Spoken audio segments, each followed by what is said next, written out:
Good Friday morning, everyone. Welcome to the Volquest.com mailbag podcast brought to you by our good friends at Blue Water Climate Control. Check them out at bluewaterclimatecontrol.com, or you can visit them on Twitter at BlueH2O_climate with Austin Price and Rob Lewis. I'm Brent Hubbs. Glad to have you along with us on this Friday. I'm going to jump around a little bit as we jump into questions, and there's a reason for this because I want to get to this topic a little bit. But first question out of the gate is for committed high school seniors not playing this fall. How do our coaches ensure the players are staying focused on their individual development? How many of our committed recruits need spring tape if not playing this fall to solidify the offer? Obviously, for 21s, if they don't change the signing date, the spring tape's of no value. But the NCAA Oversight Committee is made their recommendation, and they are going to vote, Austin, on a measure that would prevent any fall evaluations. I don't think that's a huge shock. That would also keep the dead period in place through October, which is not a great shock either. But the question is now, and Rob, you can jump in here too, talk about football, talk about basketball as well. If you're Jeremy Pruitt, if you're Rick Barnes, maybe not so much Rick Barnes, but if you're Jeremy Pruitt, how do you evaluate and how hard is it to evaluate not just guys that you're still trying to land commitments from, but your current commitments as well? Well, I think more than anything, Brent, it's not going to change anything in how they do things. I mean, you can say we're not going to have an evaluation period. What that means is coaches can't go out on the road, go to a game on Friday night, watch a kid play. But they're at the end of the day, they're going to get on Huddle on Saturday and Sunday and watch what the kid did on Friday night on Huddle. There's no way to prevent really kind of an evaluation period, even though, it's basically just semantics. The coaches can't go on the road because the coaches in the Pac-12 and the Big Ten aren't going to be allowed to go out there and just have a free-for-all recruiting, when the other three are, preparing for games. And so I don't think it changes it a whole lot. Now, do kids need, spring? Yeah, they do. But the problem is, as you just noted, a lot of these kids are going to be signed before then anyway. So, like, if you're Colby Smith or any of those kids, maybe you needed a senior year to kind of validate some things. Well, you're not going to get that now because the signing period ain't going to change. They're not going to bump that all the way back because, Jalen Wright, who's another North Carolina kid, he's going to be here in January. And I don't see them changing, even for the kids that, aren't going to be early enrollees, I don't see them changing the signing date. Rob, for a lot of coaches and a lot of kids, the spring's about making a reservation, or summertime commits about making a reservation. And then the fall is for validation. What do you do? And Austin, you can jump back in here too. What do you do as a coach, Rob, when you don't have a kid's tape to watch? What do you do there? I mean, look, I've talked about it. I've said this for years. The 25 scholarships are the most precious things you own. As a coach, how do you handle a committed player who's not getting to play this fall? Yeah, I mean, for Tennessee, I don't think it's that big of a deal right now. I mean, they're sitting at 25. And it looks like they need 35. The way they're recruited. I mean, I think they have a pretty good feel for who they want, or who they have, and who they want in 2021. I think I think for Tennessee, I think it's more of an inconvenience than a real problem because I think they're working ahead. I think they're moving towards 22 right now. I mean, I think that's what this fall would have been about for them. I mean, I think it's a bigger problem for the kids. And Austin, me and you talked about this yesterday when we were on the road. Tease for everybody that it's a bigger deal for kids like the young man at McMinnville that we were talking about, CJ Taylor, who is just like way under the radar and just recently got a Mississippi State offer. I know former Tennessee assistant Walt Wells offered him at Eastern Kentucky, but he's a guy that just got brutalized by not having a camp season. Oh, there's a lot of those kids. A lot of those kids, tons of those kids out there. Let me tell you who I felt more sorry for than Colby Smith and Jalen Wright, who if they're not going to be early enrollees, they would have the chance to play in the spring. As of now, I mean, who knows what happens in those states? But you saw Michigan kind of do a 180 and decide they're going to start playing high school football this fall. I feel sorry for Metro Nashville. I feel sorry for Shelby County. These states where the states are going on. There's not going to be a spring football for those two areas. And the kids are practicing. Yeah, the kids are practicing. It's sad. To me, it's way more sad for them than it is for the state of North Carolina or the state of Virginia, where those two states, they're just pivoting till the spring. They're not pivoting in Metro Nashville, and they're not pivoting in Shelby County. They don't know. And at the end of the day, these kids get caught up in what is a lot of a political, kind of tangle. Oh, I think. Hey, it is. Call it what it is. Let's call it what it is. In this state, those two cities are the way they are because of politics. That doesn't make that each side right or wrong. I'm just saying that the kids are caught up in this, small tornado, and they're going to be the ones that end up losing out. I mean, look at the kid at Cane Ridge. Last name's Lusk. Can't remember the first name. Starts with a Q. Again, 2 years ago, as a sophomore, Jesse and I did an interview with him. Kid had been offered by Tennessee, Kentucky, I think Arkansas as well. Last year, he tears his ACL. So he didn't play as a junior. And now isn't going to play as a senior unless Metro Nashville does an about-face and changes their stance. You don't think that he kind of gets lost in the shuffle on this deal? I mean, a kid's life could potentially be changed where school is going to be paid for in some form or fashion. Even if he falls hard, he may fall to an Austin Peay or a Tennessee Martin or, wherever, Tennessee Tech.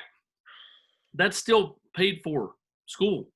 And I just think that there's some kids that are going to be affected by this, not just across the country, but specifically in this state where you've got two areas that, right or wrong, they're choosing to not let the kids play, and the season goes on around them without them. Yeah, and if you fall, that school may be paid for, but not in its entirety because of how that's done. So, I mean, it could be a huge impact on a family, could be a huge impact, for the opportunity for some of those kids out there because of what has happened. All right, let's go to Galilee. This quick question here.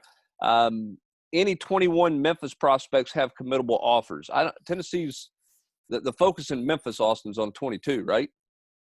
Yeah, correct. 21s, obviously, they would have loved to have had, the big boy, out there at Evangelical Christian School, but they did not land him. And, other than that, no. I mean, the year in state to me on the whole it's a down year. I mean, what do we have, like 9 4-stars in the state? We'll probably have them too many, in my opinion.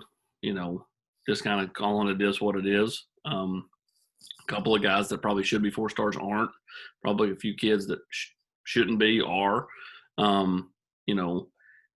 Next year is a much bigger year. I mean, you look at not just because you've added Walter Nolan, but you got Ty Simpson, Walter Nolan, Dallin Hayden, Isaiah Horton, Jordan James, Cam Miller, Cody Jones, Fisher Anderson, the Wade twins, Barryon Brown. I mean, you can just like 10 kids. I mean, like, and that's like there's a bunch of kids underneath that level that are still really good players too.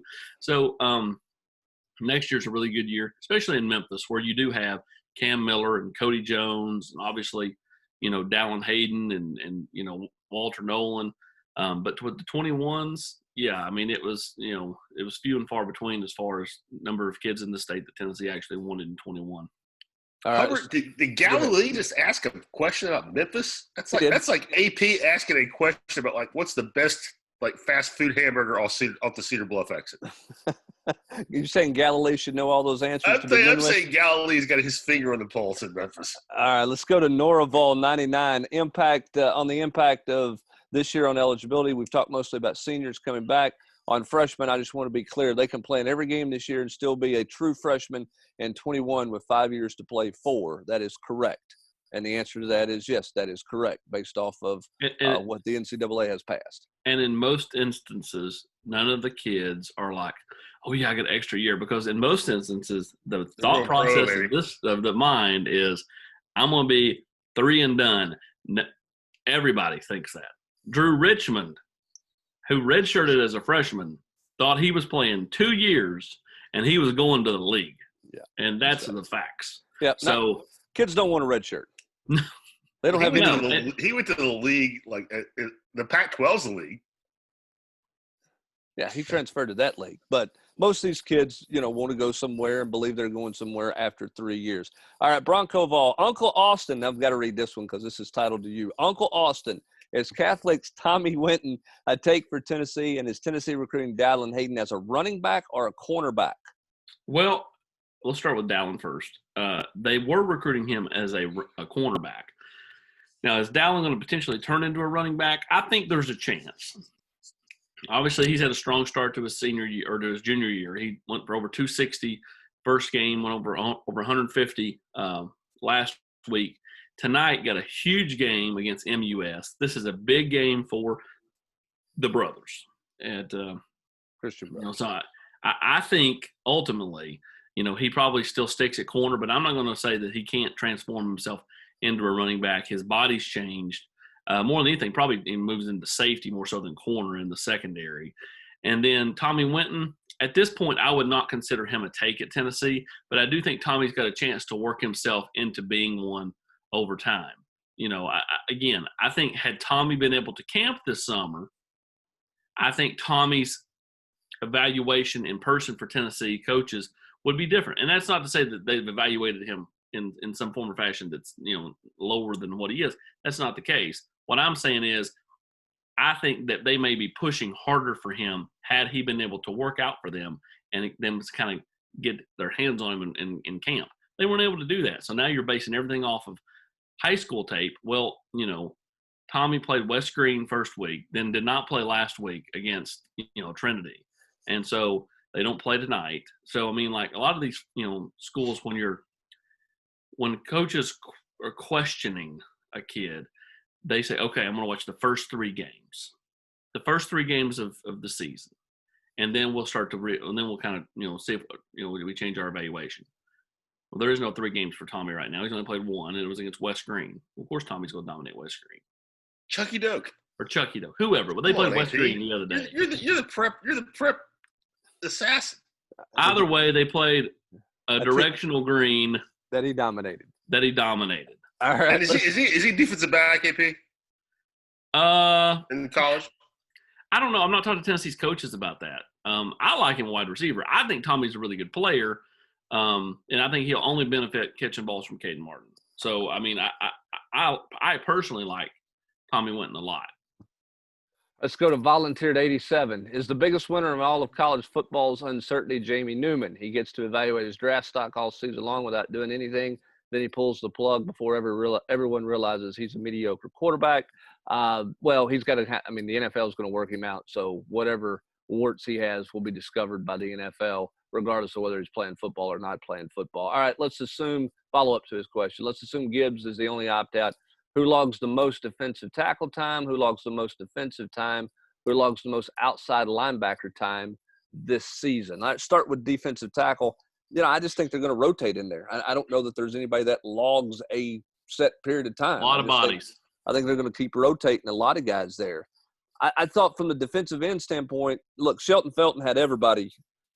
He was pretty fired up to do his interview, Rob. He had everybody having a great camp at this point. Explosive step. Best off-season ever. Yeah.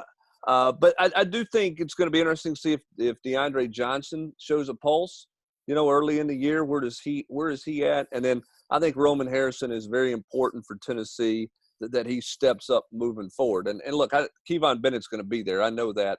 I'm talking about on the other side. Can Roman Harrison adjust to being in free space and be a legit pass rusher off the edge? I think he's the biggest guy to watch there off the edge that way. Well, and I think and something AP is talked about a lot, how much are they in a 4-man front versus a 3-man front?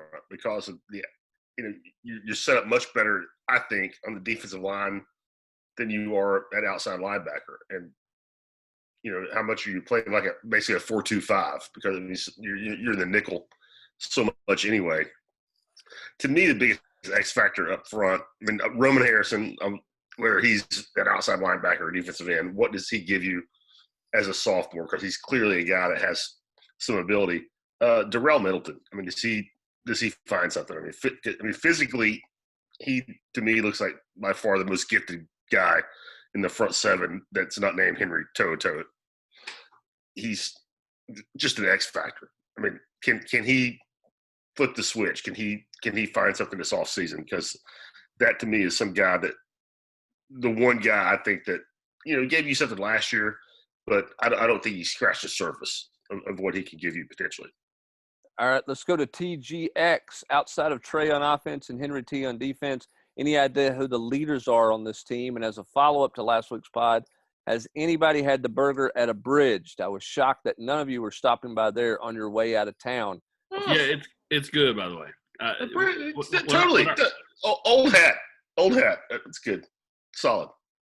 When our house was being built, we had to live in a little townhome over there, right there near Abridged, for about 4 months. So yes, Abridged, very, very good. That was an old Jesse Simonton hangout, by the way. Yeah, I'm very familiar with Abridged. All right, let's talk about leaders on this team. That's west of North Shore. You said you don't go west of North Shore, Rob. I will go over Bearden Hill for the Abridged burger. To peel back the onion here for all you Volquesters out there. Rob lives. I'm not gonna tell you where Rob lives, but Rob lives east of North Shore, okay, and west of downtown. So y'all can figure it out with your directions. I live in Hardin Valley. He thinks I live in Montana.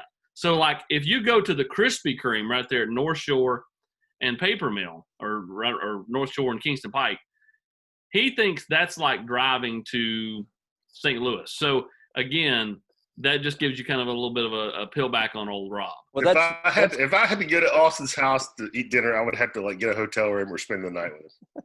Well, clearly going past North Shore is heading out of town for Rob Lewis. There's no doubt. Let's not talk about Hubbard. Let's get to the guy's question, the football question. I'm out here in God's country, and y'all can just leave me alone out here on the other end of the earth. Who are the leaders on this team outside of Trey and Henry? I think Jared. Would you not the quarterback?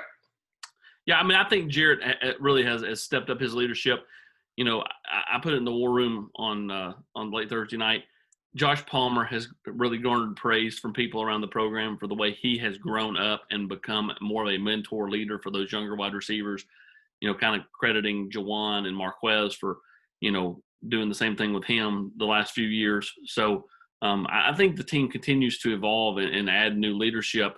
And call me crazy, I wouldn't call him a leader at this point, but I think within the next 6 months, 33 is going to be a leader on the defensive side of the ball, Jeremy Banks, because of his personality. People gravitate to him. I don't think there's any doubt about that, the way he plays. All right, FL Dobbs, VFL. I don't think this is Josh, but anyway, any concern over the lack of pass rush? Think that has more to do with departing talent in Batuli and Taylor, or more to do with maybe something else? Curious on your thoughts on the new coaches in Felton and Ossavet. Seems like the two rookies got handed the raw end of the deal as far as personnel depth is concerned. Pass rush, I think everybody knew it was going to be a concern. Okay, I think it was going to be a worry who was going to replace Darrell Taylor. I know Kevon Bennett done some things, but now that people are focused on Kevon Bennett, how does he react? How does he play when he's in somebody's scouting report? Because he wasn't in a scouting report for most people last year. I think, Rob, the simple answer here is if you can play man coverage out on the corners, I think you'll see Tennessee be pretty exotic with where pressure's coming from. Oh, yeah, I think you've seen Jeremy be pretty aggressive with his blitzes from day one. I mean, he's not afraid to dial something up and take a chance. And to me, that is the best answer to where's the pressure going to come from. Because you lost a second-round draft pick.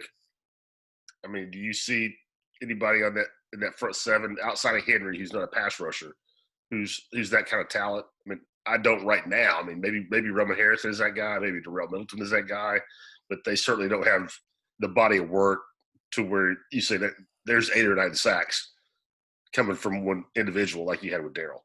All right, go Vols 2019. We've heard a lot about freshman wide receivers, but one name we haven't heard a lot about thus far is D. Beckwith. Is he working out with the wide receiver group, or is he with the tight end group at this point? Where do you project him to contribute most since he's a tweener-type player? Austin? I know that he said that he's kind of bouncing back between the rooms, and I think he did that earlier in the summer. But I think more now he's more tight end than he is anything else. So, D had to miss some time, like others have had to miss time, and that's just going to happen. But when you're a freshman and you didn't get here till summertime, when you have to miss a little bit of time, then that's going to set you back a little bit. But he'll be fine. The coaches really like him, and when he was out there before he had to miss the time, had garnered praise from the coaching staff. All right. Does the NCAA furlough Cade's appeal? The answer to that is no. They're not sending everyone at the NCAA home at one time. Those furloughs are taking place over an extended period of time. So that they're not going to just lock the door and not look at it. That's not true, Hubs. I read it on the GQ that they're furloughing everybody. No, they are furloughing everybody, but they're furloughing them over an extended period of time, not all at one time.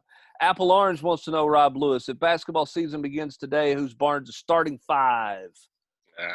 I mean, I don't know. I mean, he could go anyway. I'll throw out Victor Bailey, Keon Johnson, Jaden Springer, Yves Pons, and John Fulgerson. But that could be. I could have a different answer next week. They're going to be 7-8 guys that play 20-plus minutes a game. All right. Long term, how do you guys think this crazy new normal in season impacts new coaches in the SEC? Does this keep them around longer or hasten their departures when it's all said and done? I think Will Muschamp's loving it. Yeah, and I think the new coaches, it's a mulligan year for Lane Kiffin and Mike Leach, provided that they handle themselves, off the field. There's no issues there. I think from a football standpoint, it's a bit of a mulligan year. I think it's a mulligan year period across college football. And what I'm saying is I think that it has an impact at the Power 5 level, even at the smaller levels. Like, for months, there's been a lot of speculation and rumor out there that the coach at TSU could be out at the end of the year, which means that someone like maybe T. Martin would be an option there. Well, that's probably not going to be the case. So all of a sudden, there's a trickle-down effect with assistant coaches, not just head coaches. So I think that, there's an impact across college football, even from the smallest levels. And I don't think anybody's paying a multi-million-dollar buyout this year. I mean, maybe I'm wrong. Maybe some super rich booster just gets, fed up and cuts a check. But I don't think any athletic department is paying somebody, $5, $6, $8 million to fire them when they're losing revenue like they are this year. When you're talking about losing $30 to $40 million worth of revenue. All right, Rob, will we see some things defensively from Coach Barnes that we've not seen since he's been in Knoxville because of the athletic makeup of this team? I mean, he point blank said that himself last week, and talking with him, privately, he's kind of hinted at that. What that looks like, I don't know. Do they press more? I mean, he's used a little 1-2-2 in the past, but more as like a token thing to burn some time off the shot clock. I can just tell you that he loves the defensive makeup of this team, for the athleticism that Keon, that Jaden, that Victor Bailey is going to bring to the table. You throw them in with a guy like Yves Pons, and Fulke is not the most physical guy, but he can certainly move his feet, and he's long. He's more. I mean, fans are more excited about the mixtapes they've seen of Keon and Jaden dunking on people. Rick is way more excited about the defensive possibilities that he has with his team, and I think that will be a strength, without question. Don't you find that a little interesting that he's talking defense with a bunch of newcomers? Because as you mentioned, it's about AAU dunks that's not playing a lot of defense coming in. Most of the time, that's the transition. These two kids are special in their middle makeup. I mean, they really are. I mean, they both care about defense. They're both wired the right way. You don't have to coach them up on how important it is to play hard on that end of the floor. I mean, they both get it. And I think fans will see that out of the gate. All right. I'm going to combine these two questions here from Logan and Dagley07. A lot of positive feedback from Winky on JG. Do you think that the smaller crowd, second season in the same system, finally helped him bridge the gap from a great practice player to a good game day quarterback? If so, what kind of ceiling do you think he has? Last year, it was pretty clear that the Garantano you guys saw and the coaches saw in practice didn't show up in most games. Can you all talk a little bit about about that and what made you all, plus the coaches, so sure he was the best chance to win? How much was him versus the backups not being there at all? Is this what we're hearing from the coaches the last 2 weeks, different than just the last 2 years. Well, I think more than anything, it's because the coaches see it every day in practice, see all the mental busts. So, I mean, like, yeah, from the after backups, a while. From the backups, right? From the backups, yes. I think after a while, JG's play warranted the old, well, we got to try something. And so thus they went to Maurer, and he ran down the ball walking, he high-fived everybody, hugs, and he was wooing, and I wish everybody could see AP right now. I wish everybody could see AP. Then threw him into triple coverage, several times. And then, of course, Shrout, again, I just was not ready. Not everybody's ready to play, even as a redshirt sophomore, or a redshirt freshman. So, this whole notion that Harrison Bailey's just rolling in here on the white horse to, throw the trident from Anchorman is erroneous. So, at the end of the day, JG wasn't ready to play, maybe even last year. Sometimes it takes a while. How many times, Rob, have you said the people that discount, player X or player Y, when you look at Rick Barnes' track record of development, are discounting the track record of development because it sometimes it takes longer to click. So who's to say that JG doesn't click, having the same voice, whether it be from the quarterback's coach or the offensive coordinator for 2 straight years, understanding things that are looking the same for 2 consecutive years. I think it definitely can happen. Now, he's still got to go out and prove it, and I understand why everybody's skeptical. Yeah, I think that, and the short answer for me is that year 2 in the same system has to be You're saying I didn't give a short answer? It has to help. You lost me at Trident. I think year 2 in the answer for JG has to be better, Rob. It has to be. I think they gave JG too much freedom at the start of last year, and I think that backfired on him. I think they let him have too much on his plate. I think they will not do that this year. I think he's more comfortable with what Jim Chaney's looking for. Does that mean he's going to go out and be an all-conference quarterback? Nobody's saying that. But I do think that he's going to be a better football player than he was a year ago simply because of the familiarity around him. I agree, and I don't mean this to be a flippant, smart-aleck answer, but you're paying a guy $1.5 million to coach him. I think that's another reason to expect him to be better 2 years in. All right, let's run through a couple more right quick here. One game out of a big game you've got circled as a possibility that Tennessee could win, that they'll be picked to lose. Florida, Georgia, Alabama, Auburn, A&M. What game you got? Well, to me, it's easy to say Florida because instead of playing them early, you're playing them the last game of the year. And who knows what either team will look like at that point. Yeah, I'm going to go with either A&M or Auburn because I think one of those two teams are going to be a disappointment. And I don't know which one, but one of them is. And I'm going to go with Georgia because but JT Daniels just arrived. He's going to have a couple of games under his belt. Yeah, they've got talent there, but who knows how it all meshes together? No one knows. What that quarterback meshing and the fact there's no Jamie Newman behind him, if something happens to JT Daniels, where are they going to be at from a quarterback standpoint? No, they're going to be in a mess. No doubt about that. I just think Jeremy Pruitt knows Auburn really well. I think they lost a lot, and I think there's a chance one of those two, Auburn or A&M, is going to be a disappointment from where all the preseason happened. Both of those had huge questions on the offensive line, which is, to me, always kind of a red flag in college football. Both of them, they literally just about lost everybody up front. All right, last 2 questions here. Braves Vol. This isn't really an important question, but do you think they're going to reveal what the black uniforms will look like ahead of time, or do you think they'll play it up like a game week reveal? Just curious as to what you think they will look like. I don't know how they're going to play that. My guess is they will reveal those sometime ahead of time. Probably will be the week of the game, like at a Monday press conference or a Tuesday player press conference when that would be revealed would be my guess. And then last question here. We've heard a lot about a lot of the freshmen, but not much at all about the freshmen on the defensive line. What are you guys hearing? Are you hearing anything on Thomas and Bailey? No, not hearing a ton. That's not surprising with all of the guys that they have. Yeah, they got a ton of bodies in front of them.